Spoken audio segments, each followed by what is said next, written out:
Shalom, Kal Halal, Yahweh Ba'Shem Yahushai Ba'Shem Kakodash. Double honors to the elder apostles and elder bishops of GMS, including the elders that came before them that taught us its truth. Shalom and salutations to all the brothers out pushing the word of truth and its sincerity, the hopeful elect, tabernacle of David.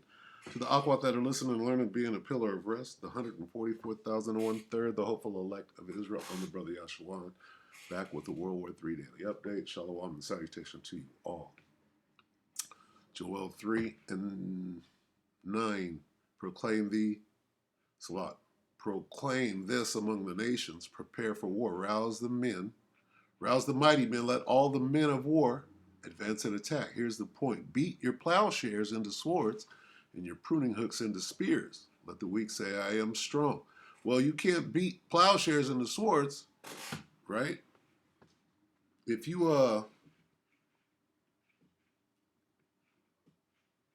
you ain't following instructions. And what I mean by that is U.S., right, is giving Israel weapons, but I can't give them to you if you don't do what we tell you to do. Don't go into Rafah, but you did it anyway, so we ain't going to give you no weapons. And now the weak are saying, I'm strong. We got more weapons than you. We got more rockets and missiles and all of that. U.S. and Israel remain at odds over Rafah invasion. CBS News one day ago. All right, so let's watch a little bit of this.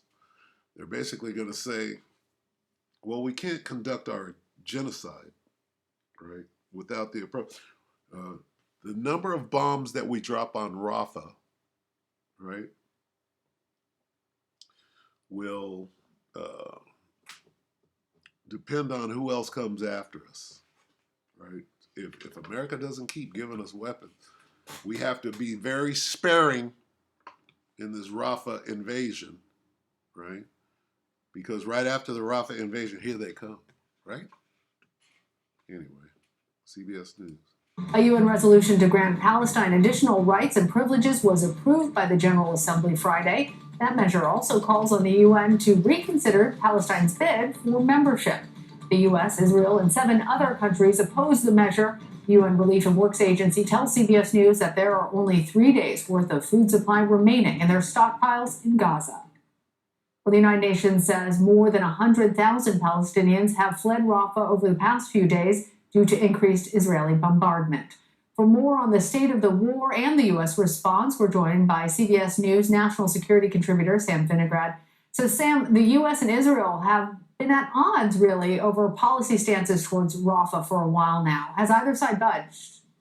Well, the U.S. administration has for weeks indicated its opposition to a large-scale ground operation in Rafah and the forcible displacement of Palestinian civilians.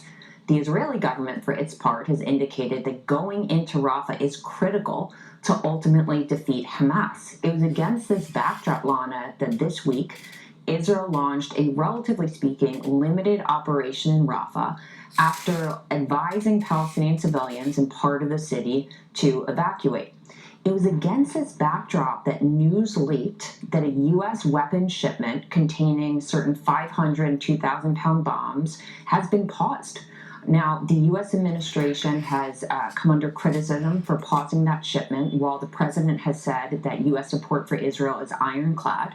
The Biden administration has indicated that the shipment is just paused. No final decision has been made, but it is concerned about how these weapons could be used in dense urban environments like Rafah.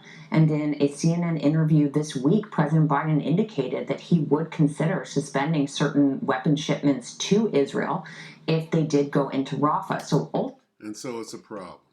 They went into Rafah. Now they're withholding the weapons. So now there's a lull. They got to decide how they're going to move forward if ultimately Babylon is not going to continue to fork over what? Missiles, right? These things. All throughout the scripture, the army of locusts, right? Let's start it. These are missiles. Joel 2 and 7, they charge like mighty men. They scale the walls like men of war. Each one marches in formation, not swerving from the course. They do not jostle one another. Each proceeds in his path. They burst through the defenses, never breaking ranks. They storm the city. They run along the wall. They climb into houses, entering through the windows like thieves. Okay, so let's talk about those missiles that Israel needs, and because they're not getting them, and we got to see what they're going to do next. So we'll see you tomorrow. We hope that the Elector edified you, brothers and few sisters. Shalom.